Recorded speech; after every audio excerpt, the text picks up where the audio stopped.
আসসালামু আলাইকুম, সবাই কেমন আছেন? আশা করি সবাই ভালো আছেন। আজকে আমরা একটি নষ্ট কেটলি কিভাবে রিপেয়ার করতে হয় সেটি দেখাবো। কেটলিটির বেজে ময়লা পড়েছিল এবং সুইচ নষ্ট ছিল। চলুন আমরা এটি কিভাবে ফাইন্ড আউট করলাম দেখব। প্রথমে এটা আমরা চেক করে নিব যে এটা নষ্ট হয়েছে কিনা।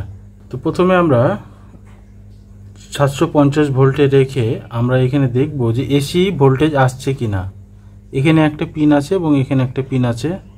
দেখুন এখানে ভোল্টেজ আসছে 210 বা 9 ভোল্টেজ আসছে, তার মানে এখানে কোনো প্রবলেম নেই। তো আমি এখানে যে সুইচটি আছে এই সুইচটি নষ্ট থাকতে পারে, তো আমি এই অংশটি খুলব। এই অংশটি খোলার জন্য এটা আগে খুলে নিতে হবে। এটা খোলা খুব সহজ, একটা স্ক্রু বা চিকন কিছু দিয়ে এভাবে একটা অংশ ঠিক পরে আর একটা অংশ খুলে নিলেই হয়ে যাবে। এই যে খুলে গেল, খুবই সহজ। এখন এখানে একটি স্ক্রু আছে, এখানে একটি স্ক্রু আছে এবং এইখানে একটি স্ক্রু আছে। এই তিনটি স্ক্রু খুললে এটি আলাদা হয়ে যাবে। তারপর আমরা সুইচটি চেক করে দেখব।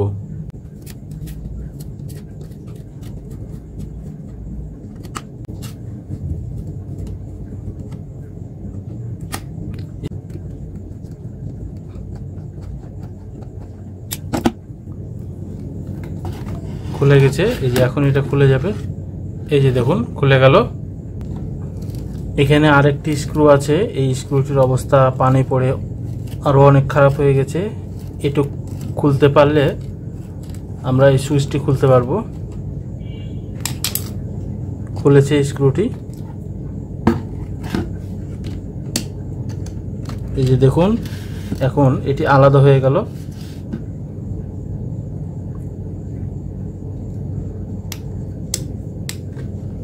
এখন এই সুইচটি আমরা চেক করব। তো মিটারকে আমি কন্টিনিউটি মোডে রেখেছি, রেখে সুইচের যে কোনো একটা প্রান্তে আমি ধরব এবং অন্য প্রান্তে আমি আর একটা প্রব ধরব। দেখুন সুইচটি কিন্তু অফ অবস্থায় আছে, কিন্তু তারপরেও শো করছে। আমি যদি অন করি তারপরেও শো করছে, এবং যদি আমি অফ করি তারপরেও শো করছে। তার মানে এই সুইচটিতে একটু প্রবলেম আছে।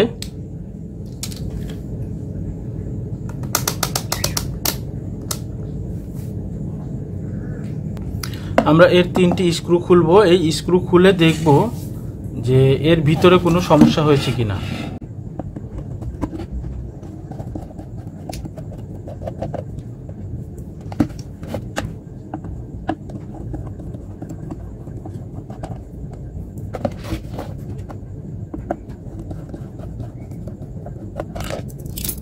স্ক্রুগুলো খুললাম।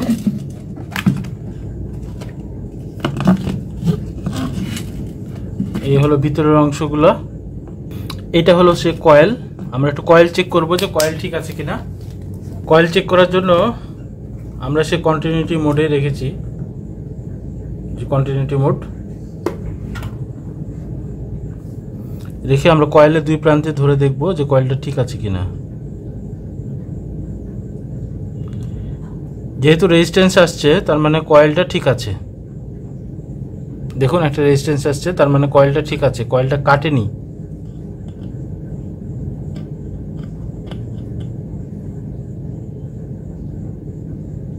কয়েলটা ঠিক আছে। দেখুন এটা কিন্তু সুইচ, এই সুইচ থেকে এই লাইন হয়ে গিয়ে সুইচ হয়ে আবার এদিকে এসে এই কয়েলে যাচ্ছে সাপ্লাই। তো আমরা এখন দেখব যে এখান থেকে এখান পর্যন্ত আসছে কিনা। এবারও আমরা সেই কন্টিনিউটি মোডে রাখবো। কন্টিনিউটি মোডে রেখে আমরা এই প্রান্তে এবং এই প্রান্তে ধরে দেখব।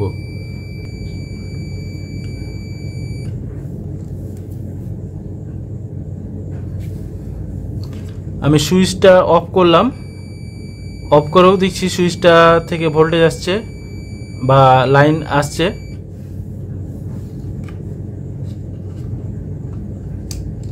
এবার যদি সুইচ অন করি তারপরে দেখি তারপরেও এখানে লাইন চলে আসছে, তার মানে এই সুইচটা আমার শর্ট হয়ে আছে, এই সুইচটা কোনো কাজ করছে না। এই যে দেখুন এখানে দুইটি ধাতব পাত আছে, এই দুইটি ধাতব পাতে কার্বন পড়ে নষ্ট হয়ে গেছে, অর্থাৎ এই কারণে কন্ট্যাক্ট পাচ্ছে না। তো আমি এই কার্বনগুলো একটা ধাতব কিছু দিয়ে ঘষে কার্বনগুলো উঠাই দিব। উঠাই দেওয়ার পর আমি একটু থিনার দিয়ে এগুলো পরিষ্কার করে দেব।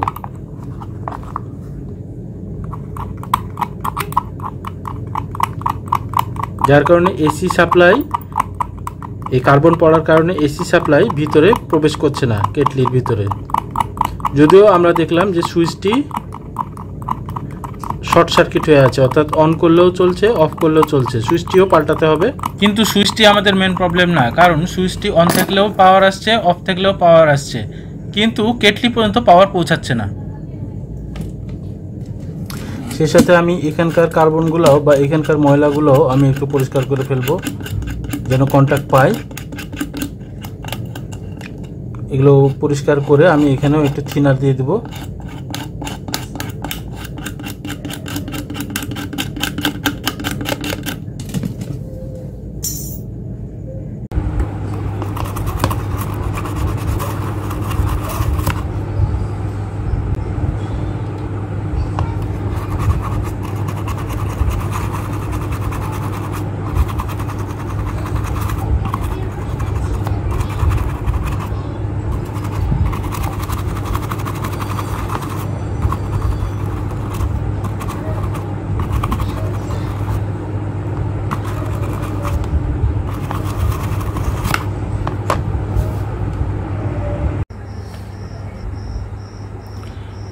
এখন আমরা পাওয়ার সাপ্লাই দিয়ে পরীক্ষা করব যে লাইট জ্বলছে কিনা। দেখুন লাইট জ্বলছে এবং গরম হচ্ছে, এই যে লাইট জ্বলছে, অর্থাৎ আমাদের এই ইলেকট্রিক কেটলিটি সম্পূর্ণরূপে ঠিক হয়ে গেছে। এখন আমরা এটা সেটিং করে কমপ্লিট করে দেব।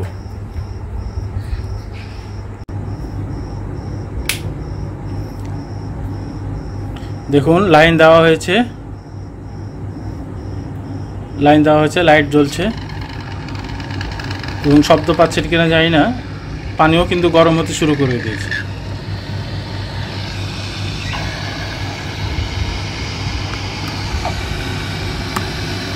দেখুন পানি গরম হচ্ছে। তো আজ এই পর্যন্তই, আগামীতে আবার একটি নতুন ভিডিও নিয়ে আপনাদের সামনে হাজির হব। সে পর্যন্ত বিদায়, আল্লাহ হাফিজ।